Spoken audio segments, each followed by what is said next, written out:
I like to golf. I don't know if you can tell. I don't golf as much as I used to, but I used to golf a lot. And I actually, the first few years we were married, we lived behind a golf course, and one of the water hazards was in our backyard. So I got to swim a lot, I got to fish a lot, and I golfed a ton. I actually got a job at the golf course. And because I had a job there, I got really good rates, so I golfed a lot. And when I started golfing initially, I didn't get any lessons from any pros. You know, I don't know if it was my pride or if I'm just too cheap, or probably just both. But anyways, I decided I was going to go to the free school of hard knocks and teach myself how to golf. So I went to the driving range a lot and hit balls, and I learned how to hit the ball far, and I knew how to kind of move it this way, and so I learned how to golf. Started golfing a lot, every day. And I remember particularly one summer, I started hitting the water. And you know, there's water hazards, and I would hit a ball, and then it would kind of go in the drink. And then next few holes, there'd be a water hazard, and then I remember hitting the ball, and it would just went in the water again. And then a few holes later, there's like a little water hazard, but it started to seem really big, and that's all I could think about. And it's like the more I thought about the water, the more I hit the water. And I just kept doing that over and over again, and actually, I became really good at hitting any water on the golf course. I got so good, I actually decided to do what some golfers do. I went into the bush where really bad golfers hit their balls, not me, but like I found some balls in there, and I chose those to become my water balls. I called them my water balls, and I threw them in my bag, and every time I'd approach a water hazard, I would take my nice Titleist Pro V1 $10 ball, put it in my pocket, and I'd drop a water ball. And I found something amazing about the water ball. I found by using a water ball, I could actually increase the number of times I hit the water. It was like a magnet. I was like 100% of the time I could now hit the water. It was amazing. And I started doing that so much, I remember my friends getting behind me, and every time I even got close to water, they just chuckled and laughed. I'm like, shut up! I'm trying to hit, and they just knew already. I was destined to hit the water. And the water ball wasn't something I hit, it's actually something I became. I actually became this identity of like, this is just what I do, guys. I just drop balls like this, and I hit them in the drink, and that's kind of how this game goes now. Until one day, I golfed with one of the pros from the shop, and I probably hit about 5 balls in the water at this point, and he said, hey, can I help you out? And I was like, yeah, please. And he said, okay, so what are you aiming at? I was like, well, do you see that water right over there? I am aiming to go just over that water. That's where I'm aiming. He's like, oh, yeah, that's the problem. Chris, I need you to aim at the hole. I need you to look at the hole. I'm like, oh, yeah, right. Aim at the hole. That's where I'm supposed to look, right? So I get ready, and he's like, okay, hang on. He's like, your head is looking at the hole, but your body is still aiming at the water. You've positioned your body to hit the water again. I was like, oh, really? He said, what I need you to do is when you follow through, I want your heart to line up with what you're looking at, okay? Put your heart where the hole is. Got it? Got it. Got it. Good. Here we go. Wait. And the next thing he did, he's like, hang on a second. He takes my water ball, and he drops down his ball, the Pro V, and he says, this ball, Chris, belongs on a green. Okay. No pressure. But I did what he said. I just remember connecting and just cruising over the water, and it ball just rolling towards the green. I was like, who is this guy? He's like, to me, he was like a miracle worker. He was like Jesus. I was like, I'll do whatever you do. I'll follow you wherever you go. This is amazing advice you're giving me. These prayers that we've been talking about are really important. They are what we're looking at. And what we're looking at matters. They're the vision for our church and our city. And we realize that what we look at matters. You tend to hit what you're looking at, so we have really high expectations of what God wants to do in our city. And we're trying to let Him speak into the prayers He wants to do based on His experience and not based on our experiences. We want to move into these prayers based on His heart and His identity and not based on what's happened to us in life and what we're seeing right now. We're aiming higher. So we want to do what He does. We want to fall in love with what He loves. And so we look at His life, and we see some things. Today, I'll be talking about our multi-site prayer. So let's welcome Nipawa joining us today. What's up, Nipawa? We love you. Our prayer is that we become one church like one church in many locations, that we would extend the family, that we would continue to grow and expand God's love for this world. It comes loosely based out of this passage, and I've talked about this before on multi-site, and Jesus comes to his disciples. Imagine right now, Jesus, the resurrected Jesus, coming to his disciples. Put yourself in this story for a second. You're a disciple. He's coming to us and he's saying, all authority in heaven and earth has been given to me, therefore go and make disciples of all nations. Go for it. I need you to go. But I feel, if you're a little bit like me sometimes, you can have a go problem, like getting going.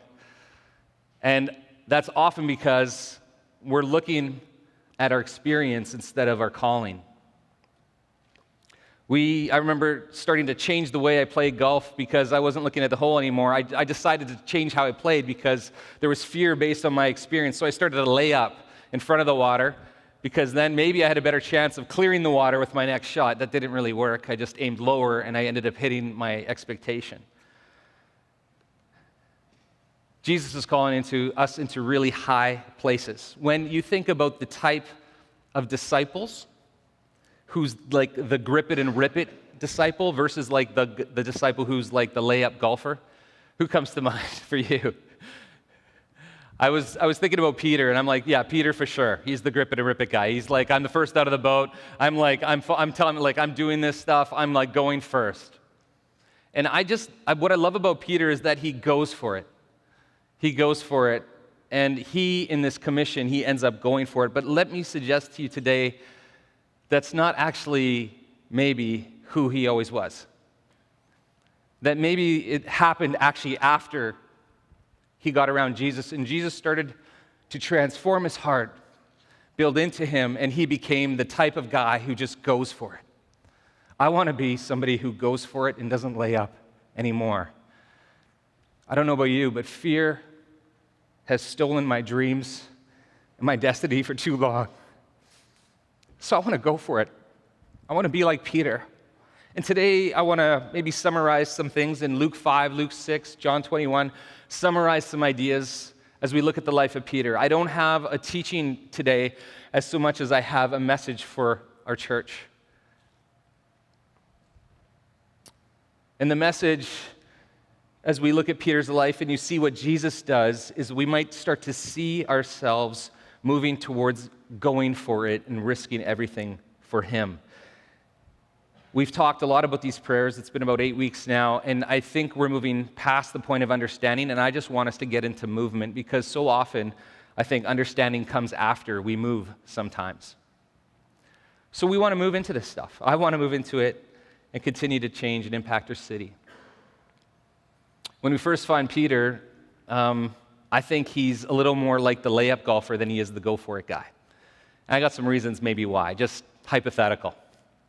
The first thing we know about Peter is actually when he came into this world, his parents had a great name for him. And they called him Broken Reed. Yeah, Broken Reed. Come here. Yeah, we got Broken Reed over here. We got Soggy Weed over here. Little Soggy Weed. Hey, come here.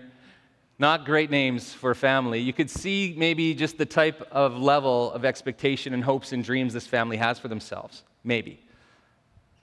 So that's his name, Simon Broken Reed. Maybe that, if you know somebody in high school who kind of lived up to that really bad nickname, you see that's always their ceiling. Maybe that's what was kind of causing him to be somebody who I see is more like a layup golfer initially.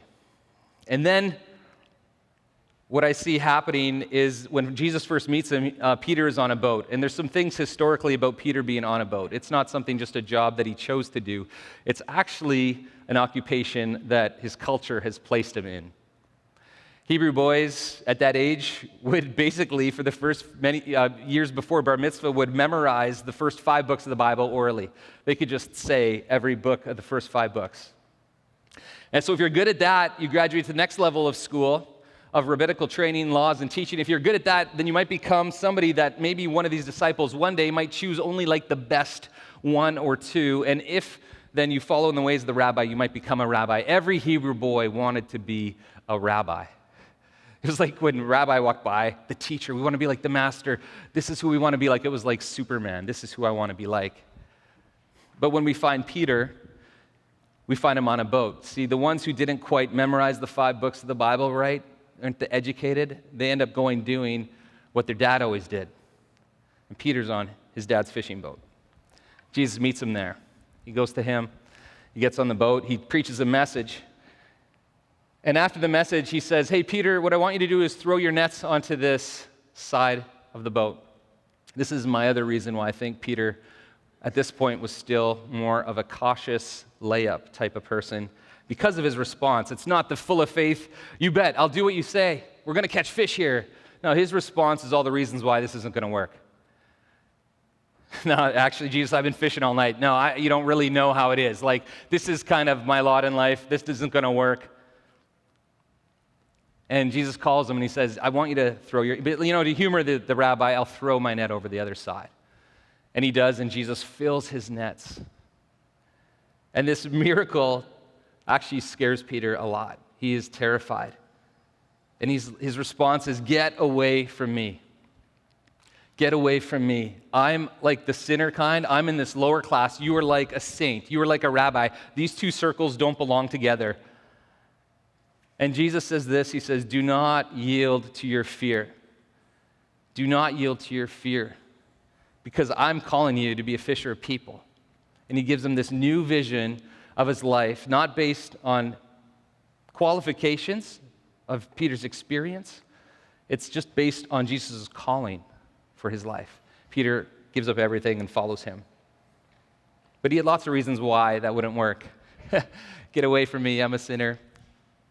We don't roll together, Jesus. I remember when I was being called into being a pastor. I was working in a restaurant and just basically ended up changing my life plan and just ready to do anything God put in front of me. And I remember this calling to be a pastor on me, and I was like, no, that's not going to work. You don't know what I've done. I remember sitting in Nathan's office and just basically giving him all my religion of why this can't work. My religion of I can't. It won't work because I can't do this. It's never worked for me this way. I'm not educated enough, and I started telling him all my garbage of what I've ever did in life and why it wouldn't work. After about 20 minutes of that, he looks at me and he says, Chris, that's not who you are. That's just your past. And he started telling me who I was. And he started telling me about a calling on my life.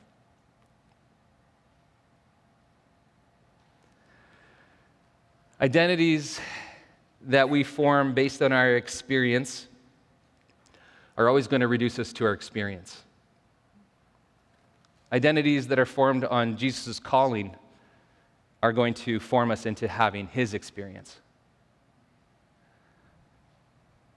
I want to have Jesus' experiences in my life. When we qualify ourselves based on calling, instead of our experience, we get to experience more of what he experienced. Many of us qualify ourselves, and we're still qualifying ourselves based on what we've experienced and not based on what we're called to do. So there's this list of reasons why this won't work. You might have your own. Well, I'm divorced, I can't really go. I can't really do it.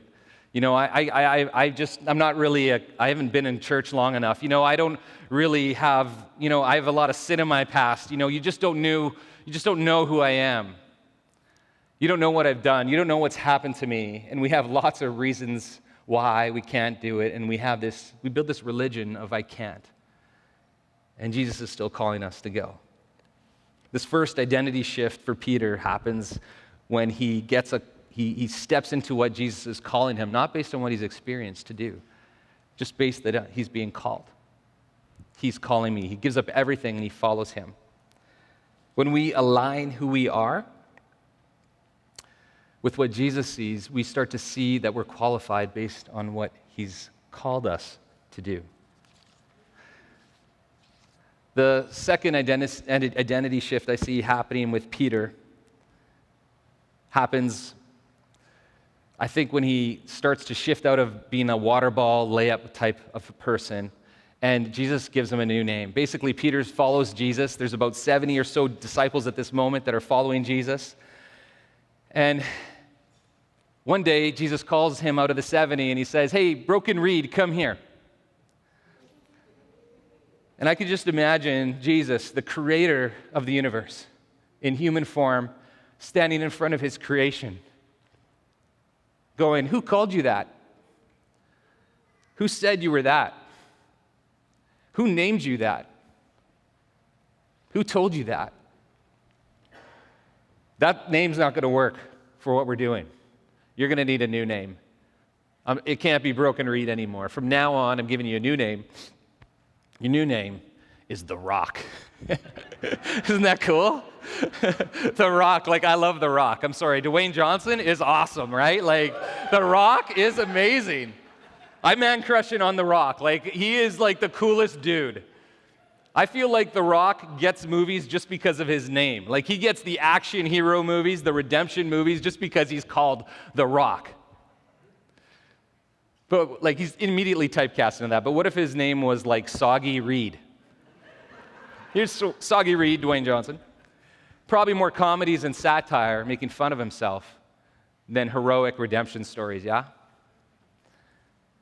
It's amazing what a name can do. What kind of name are we holding over our heads? Cool thing happens, he gets a new name, and Peter for the first time starts to see himself as Jesus sees him. You become who you believe you are. Jesus is reforming his image of what Peter actually looks like. That's the second shift. The third shift happens in Jesus and Peter's third encounter. There's about 70 of them still, and Jesus calls the 70 up onto this mountain. And then out of the 70, he chooses 12, and he calls them by name. And he calls, hey, Rock, I choose you. You're chosen.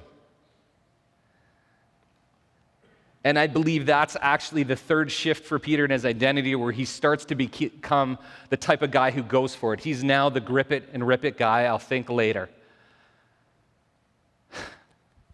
Why do I think that? Because that's actually when all the stories of Peter start to begin, where he falls on his face a lot. Right? You see, it's like he's trying to try out this new name. I'm the Rock. Jesus said so. I'm just going to go and try and do this now.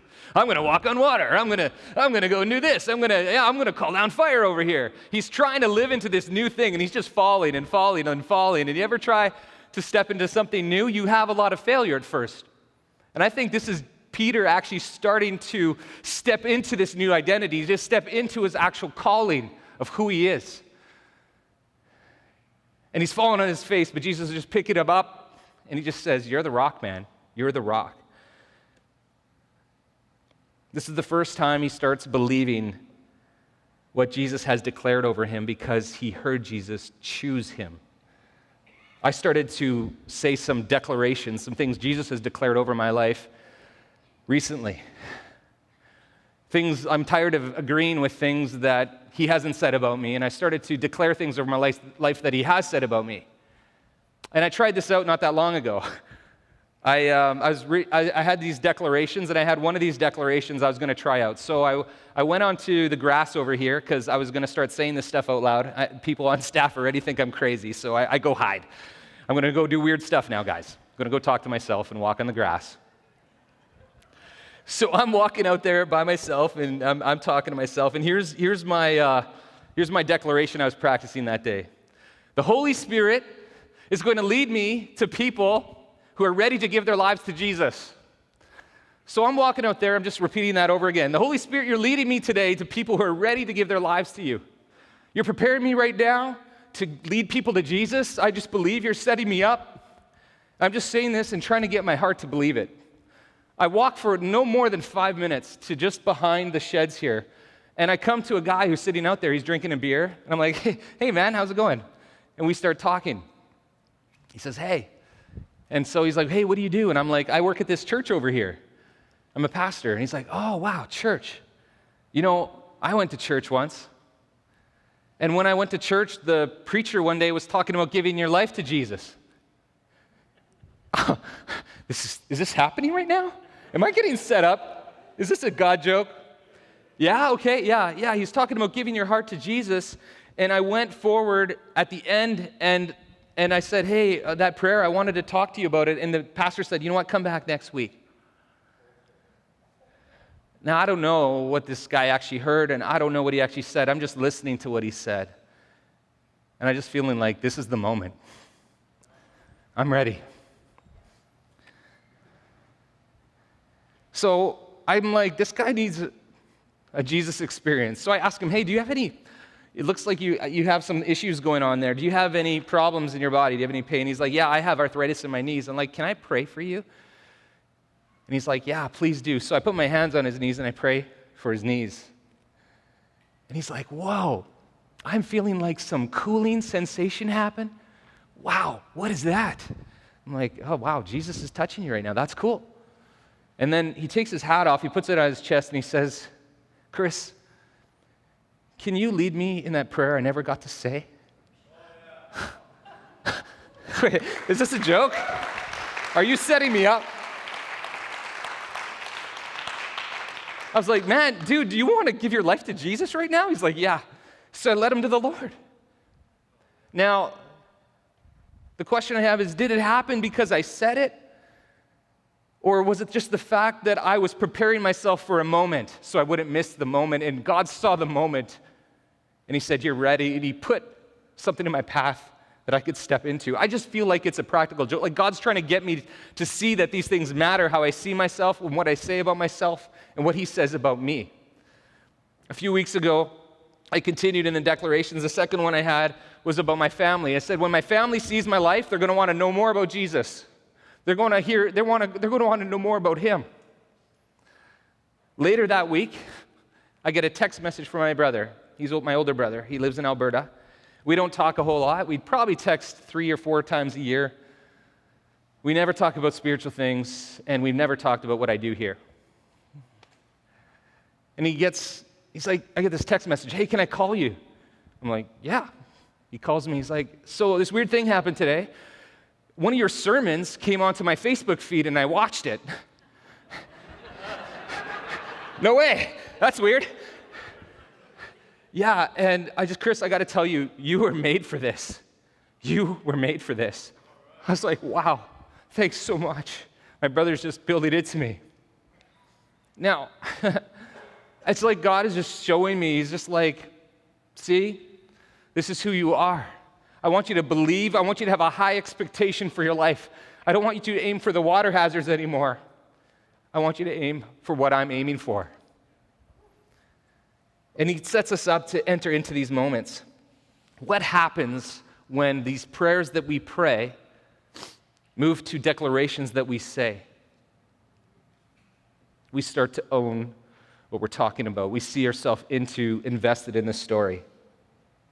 Here's some of my declarations over these prayers of what I've been saying for our church personally. I'm a healer because Jesus said so. Yes. That's right. He just said it. It's his idea. It's awesome. Angels get really excited when I show up because they're about to get put to work. My heart is positioned to forgive quickly and to reconcile relationships. I serve others so they get praise, so they get high rewards. I'm willing to go anywhere you want me to go, Jesus. I remember praying that prayer when I was in the restaurant. I'm done, Jesus. I'll do whatever you want to do. I'm going to leave my career. I am just done doing what I do because it always ends up in the gutter. Like my life feels like that gutter feeling. I'll do whatever you want me to do. And I remember just saying, I'll even go be a missionary in Hawaii. I will suffer for you. And I remember then that's where he's like, yeah, no, actually, I want you to be a pastor. I'm like, oh yeah, anything but that. I had my reasons why that couldn't work. Because I'm not quite good enough. I'm not quite qualified enough. I don't really have the gifts that these people do. They're gifted, not really me. That's not really, I've never seen that happen in my town. I've never seen a healing in my life. I've never seen crime disintegrate from our city. These are all things we say based on our experience and not on what we're called to. We're being called into something, a movement of God's power in this city. A few weeks ago, I grabbed some friends from here. We went to Winnipeg. We went to this healing service, and there was a part in the service where we had to pray for people. And my friend prays for this guy who has hearing aids, 25 years. He gets radically healed. He had 80% hearing loss. He has his hearing aids in his hand. He's like, I never could hear like the high-pitched noises, like even ladies' voices. That was already too high. I couldn't hear those things. I can hear everything in this room. I can hear all the women talking. I was like, so I quickly prayed for him. No, I can hear, and I'm just saying, he got his healing. I was just like, wow, that's so cool. But what he didn't know is that my friend was really struggling to go that day. He was saying this. He's like, my wife's, she's the gifted one. I haven't really seen anything spectacular. I've never seen a massive healing in my life. But he decided to come, not based on the qualifications of his experience. He chose to come and to see his qualifications based on what he was called to do. He showed up. And my question is, what if he didn't come? What if he stayed home that day? Would that guy still get his healing? What if we missed our moment? You ever missed a moment? Like, that girl, that job that you wanted, those things. But what if we miss like moments that are attached to our core identity, what we were created to do? You ever miss those moments? And you're like, man, I missed it, I blew it, I suck. Peter had that moment where he betrayed Jesus. And when we have those moments, we end up back to where we started. When Jesus died, he got resurrected, he had to go look for Peter, and he found Peter where he found him the first time, on a fishing boat. Disqualified. I'm just going to go back and do what I always did. Doesn't work. This is my experience, I'm just going to do this. And Jesus calls to him out on the boat, and he says, hey, could you throw your nets over onto the side of your boat? Peter has quickly gone back to his religion of reasons why this can't work. I've been fishing all night. You don't know the waters here. This isn't going to work. Yeah, I know, but I'm calling you to move your nets to the other side, to do something again. Throws his nets over. Jesus fills his nets with fish. Peter recognizes Jesus. He just bolts for the shore. When he comes onto the shore, there's this cool thing Jesus is doing. He's making him this meal. Guess what the meal is? It's bread and fish. I feel like it's a practical joke on Peter. And Jesus is like saying, hey, do you remember the bread and fish, Peter? Remember that? Hey, remember when you took the bread and the fish and you walked around and it just multiplied for people? Remember when you did that? Peter, you weren't created for boats. You were created for miracles. I believe that's the message for the church. You weren't created to be out on a boat somewhere. You were created to have the miracles of God flow through your life. There's no smaller expectation for your life than this. These things are to come to pass through our life. Not because you're qualified based on your experience, it's because you're qualified based on your calling.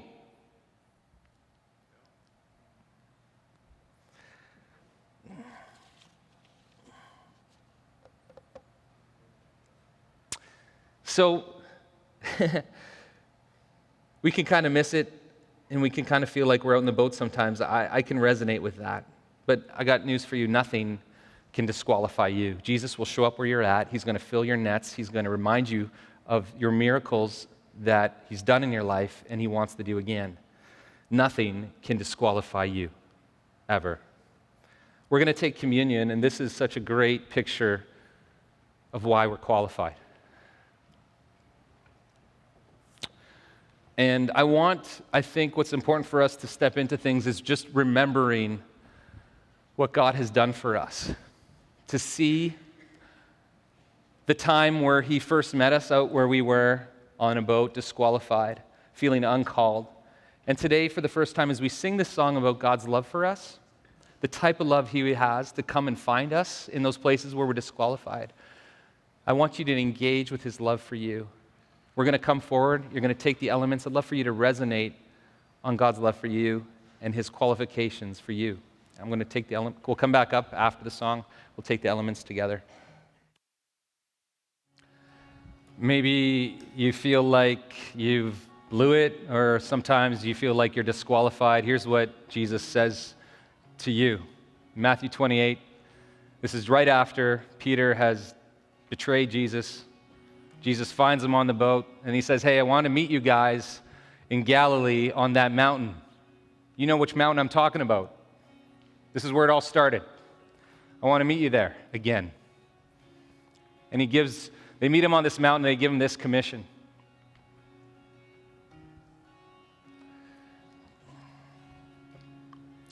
It says this, then Jesus came to them and said,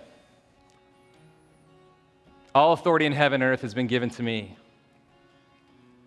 Therefore, go and make disciples of all nations, baptizing them in the name of the Father, Son, and Holy Spirit, teaching them to obey everything I've taught you, I commanded you, and surely I'm with you always to the end of the age.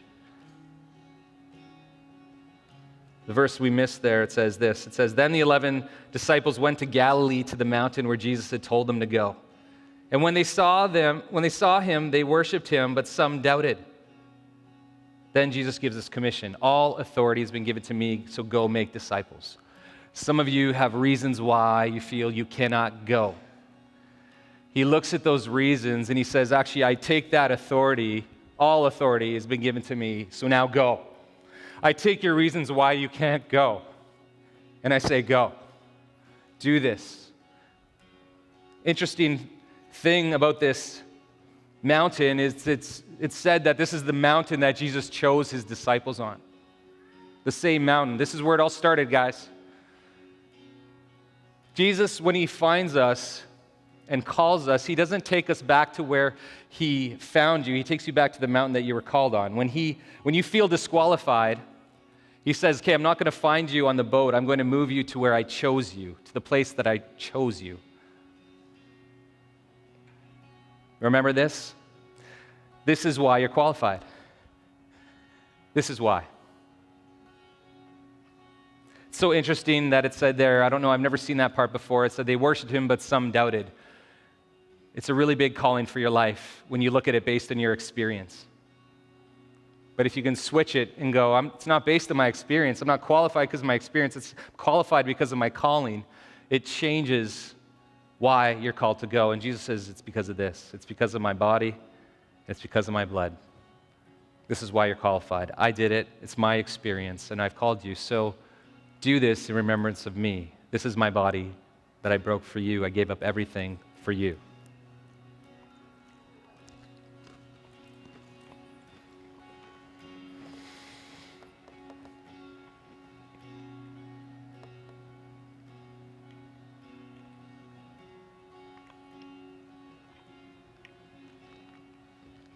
And he took the blood, or the wine, and said, this represents my blood of the new covenant. The new covenant is this: love one another the way I've loved you. Remember how I loved you? Remember where I found you? Remember when I called you? Remember when I chose you? Remember when I gave you that name? Love one another like this. Do this in remembrance of me.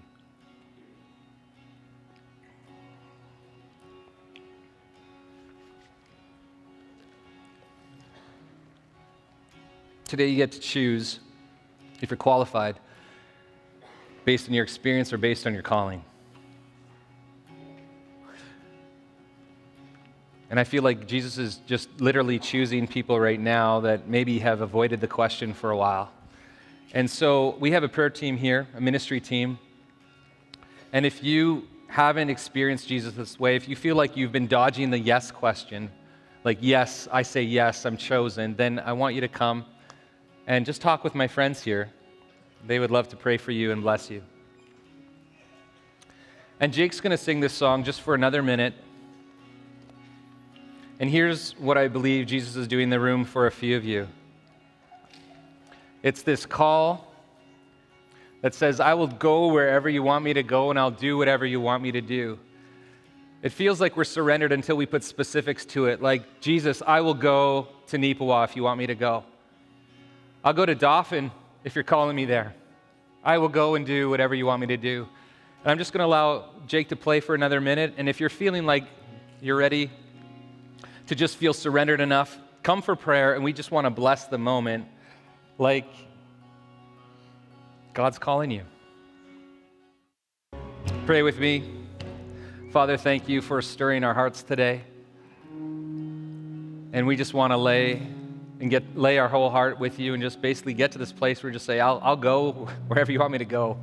I'll do whatever you want me to do. Help me get there. If you're feeling your heart stirred today and you need help getting there, we have people to speak into your life. Go in peace. God bless you.